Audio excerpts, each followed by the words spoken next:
everyone, and welcome to another episode of Culture Calls, a monthly podcast by Culturelytics, where we talk all about culture and organizations, why it matters, and how leaders can get to grips with it. Today, we're extremely pleased to welcome Nadia Petkova. Based in London, Nadia is director at the European Bank for Reconstruction and Development, the EBRD, where she leads the bank's regional network in charge of finance and development for small and medium-sized enterprises, or SMEs. In this role, she and her team provide advisory services and financing to SMEs across the bank's countries of operations. Nadia has more than 20 years' experience in banking, portfolio management, and financial analysis. Through her work at the EBRD, she has special expertise in agribusiness and in structuring private sector deals across the region. She took up her current position in 2017 and leads a team of more than 150 professionals across nearly 30 countries. We're going to be talking with Nadia today about employee well-being. Like a lot of organizations, Nadia wanted to understand how the pandemic and the shift to remote working has affected the well-being of the bank's employees in her network across Europe. So Culturelytics came in and used our AI-backed well-being assessment platform to provide an accurate picture of well-being in her network. So this is how we know Nadia. So welcome, Nadia. We're so pleased to have you here to talk about a subject that I know is very important to you and close to your heart. So let me start with you. Just wondering if you can start by telling us a little bit more about your work at the EBRD. Thank you, Clay, and good morning, everyone. I'm very, very pleased to talk to Culturelytics today and share my perspective on well-being in the workplace. The EBRD, as you said, Clay, it's not really a household name in the UK. So let me tell you a little bit more about the EBRD, which is headquartered here in London, and it was established in the post-Cold War times in the early 90s. To really facilitate the transition towards competitive and well-governed and resilient market economies. Since the beginning, we added few more countries other than countries from Central and Eastern Europe. We also have operations in North Africa as well as Turkey, but always with the idea to help countries achieve their goals in becoming more competitive, well-governed and resilient market economies ultimately.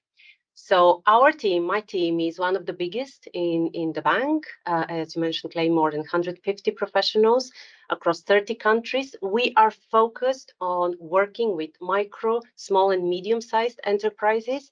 We provide directly advisory services, know-how transfer, also access to finance, which are ultimately critical for the growth and the development of the small businesses, because small businesses account for the majority of the private sector in most of the countries, especially in the countries where EBRD operates, like Central, Eastern Europe, Central Asia, North Africa, as I mentioned, as well as Turkey. My journey at EBRD personally started, it's more than 21 years ago, actually, to be precise. I started as a very, very junior number crunching banker in the early 2000s.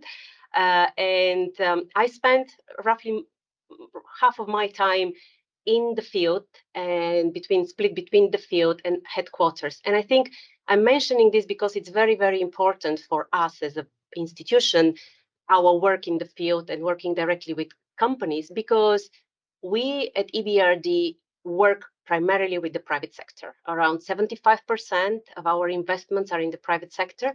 And for private sector, you need proximity. You need to be close to them in order to understand their needs and how to structure best tailor-made transactions for them. So therefore, my experience in the field has been extremely, extremely rewarding. But the most rewarding part of my journey at EBRD have been the last 5 years since I joined the small SME Finance and Development team. Why? Because we work directly with micro companies. We change lives and we can see how we do that. So the impact of our work, the engagement with the private sector, and most importantly, the development angle of the bank is very visible in my operations, in the operations of my team, which is extremely rewarding and motivating. Yes, I can imagine it is. You get real live stories about people trying to create a business, build a business in the context where it's important engine for economic advancement in these markets, yeah? Absolutely. Yeah, I'm sure you have many, many stories. It's of where the banks actually helped people realize their personal dreams, and it's good for the economy. That's fascinating. So let's now talk a little bit, now that we understand a little bit more about the EBRD, because I think you're right. It's not necessarily a household name, so that's great. Thanks for that background. So let's talk a little bit now about well-being. Employee well-being clearly seems to be something that's moving up on the agenda of companies, I think organizations, large and small, actually. So especially since the pandemic, I think. So tell me a little bit why you think it's important, both generally for you as a manager of any organization, and why it matters in particular to your work at the bank. Yeah. Well, to be honest, I mean, well-being should always be on the top of the agenda of any employer, of any manager. Why? It's very, very simple, because organizations are made of people, and a happy, engaged, and motivated workforce is one of the keys to success of any organization. I really believe that this can be achieved only if people are fulfilled and satisfied at work, especially given that we spend the majority of our time there. So for us, for my team, for the organization I work for, fostering a culture of well-being is essential. The pandemic, to be perfectly honest, has only crystallized the importance of well-being, because important part of our work are the interpersonal interactions which we have with clients, between colleagues, ideally in person. So what the pandemic took away from us for good 1.5 years is exactly this interaction. So lockdowns has exacerbated the situation, as most of us had to juggle between family, work obligations from the same home office for a very, very long time. So well-being ultimately suffered as a result of that. I oversee a very diverse team in the bank, which cuts across many borders, many time zones, many languages, and most importantly, many cultures. So ensuring that the team's well-being is critical, because this keeps people motivated, keeps the enthusiasm up, and the engagement high, which is very, very important. And let's face it, for some cultures, even admitting that you have an issue from, let's say, mental point of view, well-being point of view, it's a taboo, it's a no-go. So even breaking some of these cultural stigmas has been a big, big challenge for me and for people who under me who manage teams. So for me, the culture and fostering the culture of well-being, but not only in terms of compassion and empathy, it's very important and it's critical. And we have proven over these challenging times that we can do that together. Yeah, that's also very interesting. I mean, the bank, the EBRD, as you said, you're already working remotely because you're working across so many geographies and so many cultures. That was an interesting point, and different approaches perhaps to well-being. So you're managing well-being at the same time you're imagining that diversity in approach. Can you talk a little bit more about some of the specific challenges, things that happened to you in terms of well-being through the pandemic, and how you're managing, or how you have been managing them? And do you think this is here to stay? Has it changed the way the bank is working? Mm. Well, I think the most important thing is that we shouldn't really underestimate the huge impact and the disruption and the stress and the uncertainty which the pandemic has put on people's mental health, on all of us. The important thing is that it has blurred the lines between workplace, private life, and made it harder to maintain this balance. And I think that's very critical, because now it's even more difficult at home to know when your workday stops, because we are 24/7. If something happens, you need to be there. And I feel that many of my colleagues have this dedication and determination, which is a blessing, but at the same time is a curse, because you cannot really separate. But more importantly, when we were forced to close the office in March 2020, there was a lot of uncertainty as to how long it's going to last. To be honest, we all packed thinking that we should be back in a couple of weeks. We also, like many big organizations, struggled at the beginning keeping everybody online remotely, because during the first couple of weeks, because obviously we were not made to work, all of us, from home. So even being online and being able to communicate and connect to people was a challenge during the first couple of weeks. Of course, we overcame it afterwards, but at the beginning it was. If you think about it, some of our internet providers have failed us. The moment we moved to our attics and we realized the internet didn't work, we all found out what a booster is, so that you can put few in your home, so that they can reach the attic upstairs and be able to work. Exactly.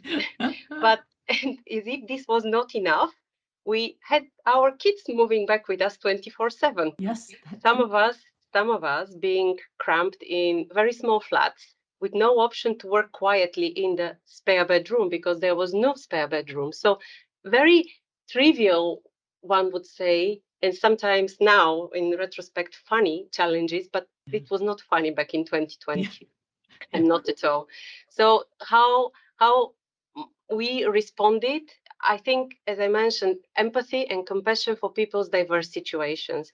In order to help our team manage the stress, we maintain open communication channels at all times. I remember I was having open coffee. Whoever wanted to call me, I had dedicated sessions a couple of times a month, so people can just call me and they talk if they have whatever issue they might have.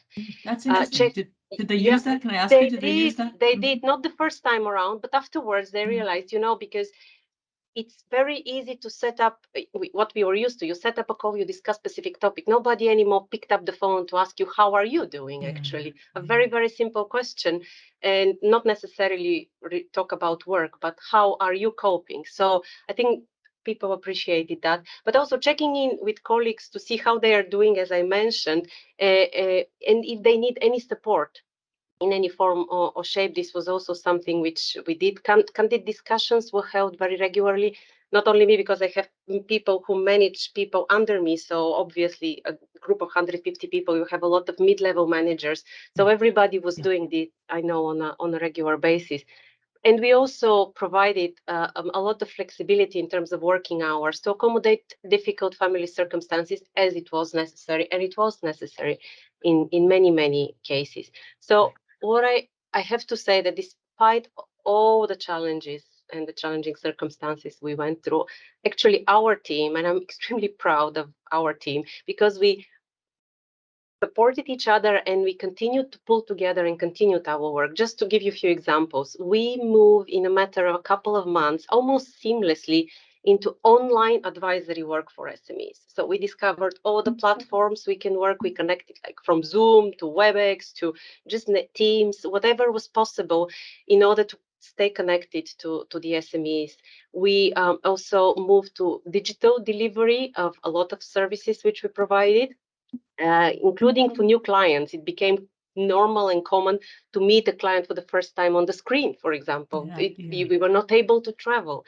So, but also I think I'm extremely also proud from the organization I represent, that we were one of the first IFIs which put together a liquidity crisis support package of 2 billion for our countries across the different countries of operation, to support and inject liquidity in the system.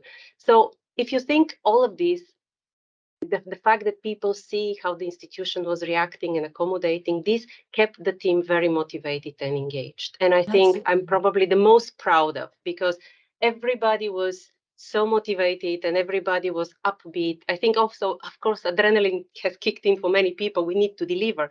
But I think the self-motivation was very, very high especially during the COVID times. And you asked the question, what do I think, whether the hybrid is here to stay? Yeah. So although, it has blurred the pandemic has blurred the lines between, as I mentioned, home and workplace, I believe remote work is here to stay because of the flexibility.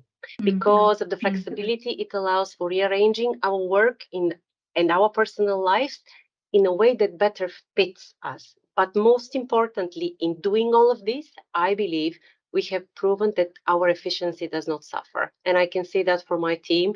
Actually, not the more, but if you give a balanced flexibility to the people, they tend to give the best of themselves. How interesting! Almost an entrepreneurial spirit in your team. You were faced with a challenge, and you've actually provided, in a way, new services or new ways of delivering your services. So you may have actually helped some of your SMEs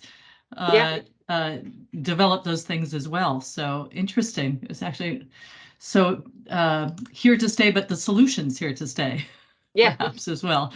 I think so, yeah. let me ask you a little bit beyond COVID. Obviously, just to see whether or not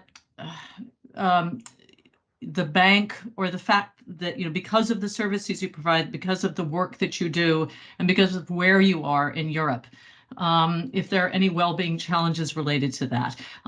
Europe is obviously going through a challenging time right now, to a great extent because of the conflict in Ukraine. Obviously, so presumably your clients, your SMEs, are also going through some difficult times.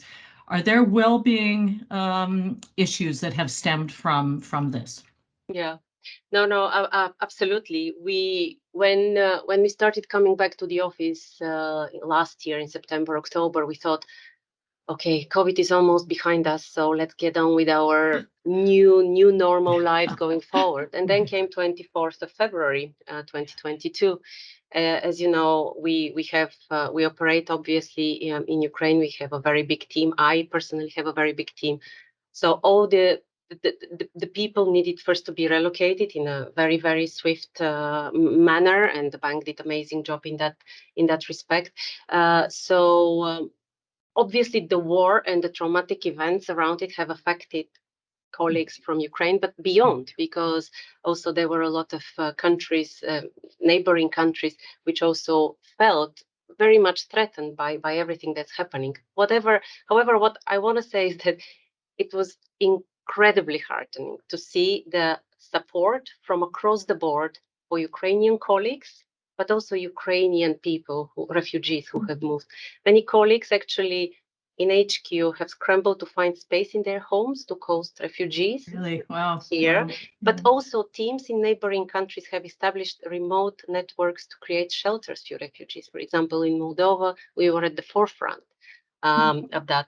So equally, the war triggered, amazing support from our team who worked tirelessly to help small businesses who are affected directly by the war. We're helping them relocate to a safe location, establish new business partnerships. Just few examples, just a little bit of color. It was a week or 2 weeks after the war has started, and we have this amazing shoemaker in Ukraine which wanted to go to an exhibition in Italy. And we made it happen. We drove 4 of them. We helped them drive through the borders of Europe, and they attended the exhibition. By the way, since then they switched from fashionable shoes to making shoes for the soldiers, which is another amazing story in itself. That is. Wow. And also we had a small business client, advisory client from Ukraine, which which moved part of their operations to Croatia. We introduced them to a local retail chain in Croatia, which is also our client, and now they sell their condiments in Croatia in the retail chain. So all of these are small but very, very pointing examples, in a way, kind of how people want to make things happen and are thinking about how to help companies, but also people. It's like it's across the board. Some of the stories are really, really, really heartening. Oh, wow. Those are amazing stories. Really, they are. And almost a sort of empathy that's come across as a result of people facing new hardships that were unexpected. And so great people stories. Absolutely. Yeah. Absolutely. That's very heartening indeed, actually. Yeah, I think there's some amazing examples of what you're doing. I would love to hear more of them. Actually, I don't know if we have have enough time for that. Let me just close with one thought. People talk about how I think perhaps partly because of the pandemic, because some of the global challenges we're all facing these days, that there's a sense that we don't look at a workforce anymore so much as a workforce, but as a community of people, and that in terms of well-being, that you're taking care of the well-being of people in your community, building the community, and just wondered if you have any thoughts about that. Does that ring true for the bank? And No, I think you're very right, actually, because the nature of work and the space it occupies in our lives has been evolving and has been changing especially over the past, I would say, 5 to 10 years. Increasingly, what we see is that work is becoming a place where many get their sense of purpose, but also where communities are formed. And I can definitely see that happening probably across the bank, but importantly in our team. And I'm proud that our team is doing just that. We are more than a workplace, colleagues. This is a place where we form very strong bonds, friends for life, and support each other. What we do best, my team, but I guess the organization in EBRD as such, is that we continue to attract young talent, and because these are all one generation after the other, they have very different values and very evolving values. Being able to still attract young people, for me, is a testimony that we are still relevant, is that people relate to organizations with the values of EBRD, for example. And the culture of well-being and support is something which, young people especially value. For example, we onboard every year a handful of young interns who have the opportunity to work both here in our headquarters as well as in the field. For example, this year we have 4 of them. It's amazing. It's amazing because they bring new blood, they bring new ideas, because now especially my team is focused on digital. So, and they're young people, and digital is natural to them, not to me, but to them it's very natural. So, they bring so many good ideas, and we give them the opportunity to shine, which I think is very, very important for any young person. That's fascinating. And also what you say about this generation of people are really looking for well-being in the workplace. And if you can provide that environment, that it's good for them and it's good for the organization. So that's wonderful. Well, thank you. We're running out of time, I'm afraid. There's so much, you're saying so many interesting things. I hate to end the conversation, but really appreciate your insights, Nadia. I don't know if there's anything else in particular you'd like to leave our audience with. You've said so much. Maybe one thought which came recently in a conversation we were having with colleagues, exactly on the well-being topic. Obviously, when festive times approach and come, they tend to bring out the best of us, the kindness of the human nature, which is amazing. But what I think we need to do more of and kind of consciously think about is to learn to carry this with us most of the time. Because being kind to each other can ease up the pain and help us go through the challenging times which we are living. Particularly, the last couple of years have been very, very difficult. So what I realized that kindness can only help us go through this easier. Oh, that's a lovely thought to leave us with, especially in this December podcast. So thank you very much for that, Nadia. It's an absolute delight and inspiration to talk to you. Thank you. And thank you everyone for listening. If you have any questions, please do get in touch, and please make sure to like our post of this video and the audio.